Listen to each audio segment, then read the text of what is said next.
All right, good morning, everybody. So today we're going to start into a new chapter and section, which is Chapter 4, Section 3. And this is going to introduce the third form of a line that there is in math. And that form is going to be called point slope form. So as you can see in this little graphic right here, I'm going to blow it up a little bit. There are three different forms of a line that we have. We have something called standard form, which is ax squared plus bx, I'm sorry, not ax squared, ax plus by equals c. The second form that we have is called slope-intercept form, and that's our y equals mx plus b. And the last form that we have is a new form that is called point slope form, and that is y minus y1 equals m times x minus x1. So point slope form is very literally named, just like slope-intercept form is. The reason why this is called slope-intercept form is that we can get the slope and the y-intercept from that equation. Point slope form is literally named because, as it says, point slope. We can get a point from the equation, one ordered pair, xy, and then we can also get the m. So this particular equation is actually a little bit more versatile because it does not require us to have just the y-intercept. We can have any point on the line and then use it to write an equation. And so as you can see here, this x1, y1 is an ordered pair. It can be any ordered pair we want. We are not restricted to just an ordered pair on the y-axis. So that makes this much more useful actually than slope-intercept form as far as writing the equation of a line goes. And then you can also see that we need to have the slope, which is m, which we've used that previously. So let's take a look at how we would use this equation. So again, you need an ordered pair, x1, y1, and then you need the slope. The two pieces of information that you need are an ordered pair and a slope. And so if you see in part A, it says write an equation of the line in point slope form that passes through, and then it gives you a point, and then it gives you the slope right there. So the first thing you're going to see me do is I'm going to label this as x1, y1, and m.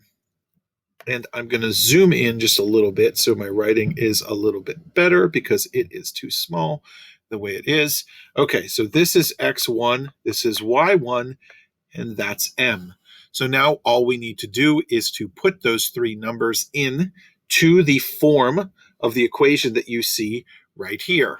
Okay, now my advice to you would be the way to learn this equation is to simply by rewriting it each time you go to use it.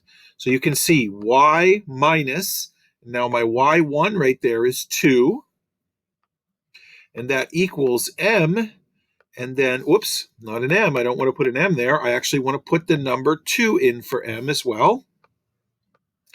And then x minus, and then here's the number for x1, which is 3. So we'll put a 3 right there. And that's all there is to it. Right there is an equation of a line, and that equation is in point slope form. So it's that simple. Now, moving on to part B, it's exactly the same as part A.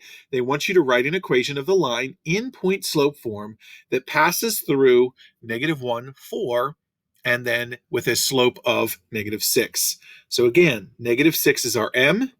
This is our x1, this is our y1, and we're simply going to substitute the amounts in that we have for each of the variables.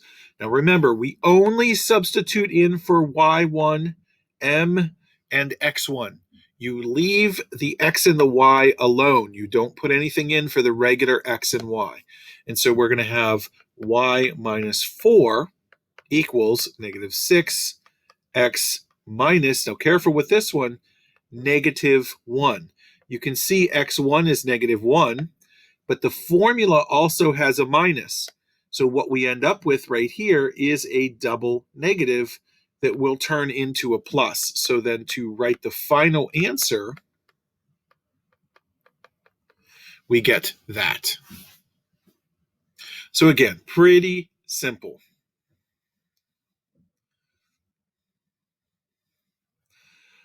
These next two problems are done exactly the same as the last ones. This is going to go in for x1, this is y1, and this is my m. Same thing here. This is my m, x1, y1. Okay. Now, one thing that you do need to pay attention to in the directions as you're reading over these problems is what form of a line do they want your final answer in? Because sometimes they'll tell you to use point slope form, but then say put your final answer in slope intercept. So you got to be careful with that. In these two cases, though, it says write an equation of a line in point slope form. So we don't need to worry about that quite yet.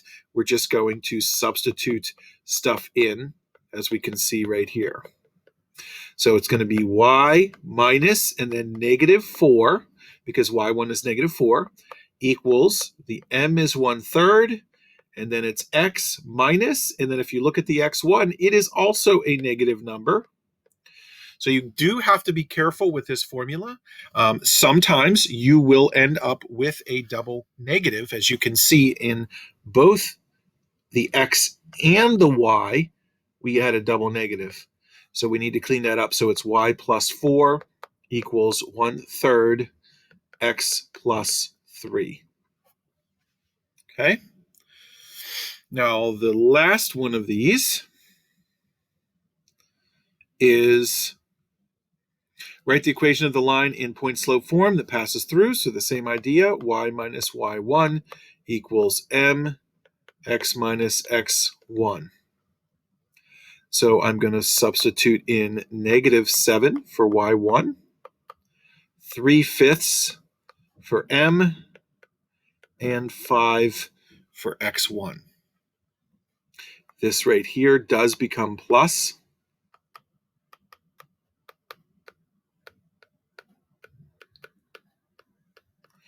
And the rest of the stuff stays the same. So there again, that is your final answer. That is an equation of a line in point slope form. And guys, that is what I have for you today. So if you have any questions, feel free to email me. Have a great day.